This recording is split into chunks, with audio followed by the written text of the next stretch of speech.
All right, it's 9 minutes past 8 o'clock. Well, they are ambitious, fearless and obsessed with fame. But what happens when many in the so-called Generation Y don't achieve their dreams? New researchers found they could end up stressed and depressed at an early age. Heath from advertising agency Young Rubicam has carried out the study. Good morning to you. Now, Good morning. Generation Y, this is, what, 20 to 30-year-olds, is it? No, we're pretty much talking about anyone born between 79 and 94, 95. Oh, OK, so all right. Sort of 15 to 24-year-olds. Now, what do they want out of life? There's one of the biggest things that we're seeing with Generation Y is just how ambitious they are. In terms of success and careers, they're shooting for the stars pretty much, and the types of words they use to describe this is, you know, millionaire, entrepreneur, CEO of my own company, and fame's becoming increasingly important. That notion of being known for what I do and what I'm good at is a huge driver for Gen Y and how they want to succeed in life.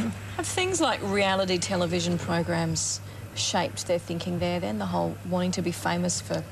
Absolutely. I think that reality TV's done a huge job for actually making fame seem very accessible. They've seen a lot of overnight successes happen. They've seen a lot of people come from nowhere and suddenly they're household names. So when you think about Generation Y, they've actually grown up with reality TV, so they don't actually know a world without this concept of you can come from nothing and become a household name.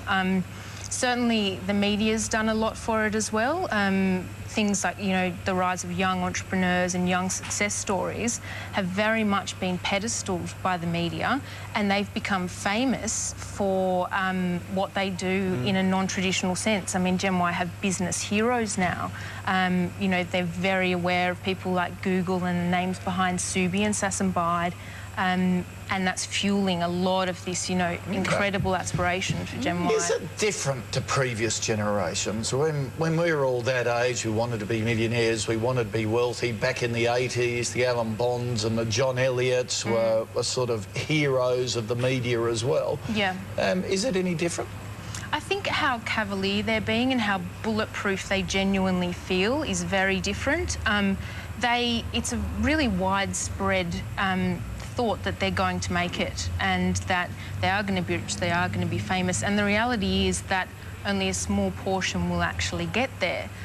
There's a lot of reasons that have led them to believe that they're bulletproof. You know, the internet is one. They've grown up in a world where things are on demand, they're at their fingertips, and they actually think that life's like that. So if they demand something, they want something at their fingertips, they expect that to happen. Liberal baby boomer parents are actually doing a huge job for it as well, because we've got this whole generation growing up with parents that's saying, you know, shoot for the stars, you can be what you want to be. But some aren't going to achieve that. Some aren't going to be millionaires by the time they're 30 and run their own company and be famous and everything else. Are they equipped, do you think, to deal with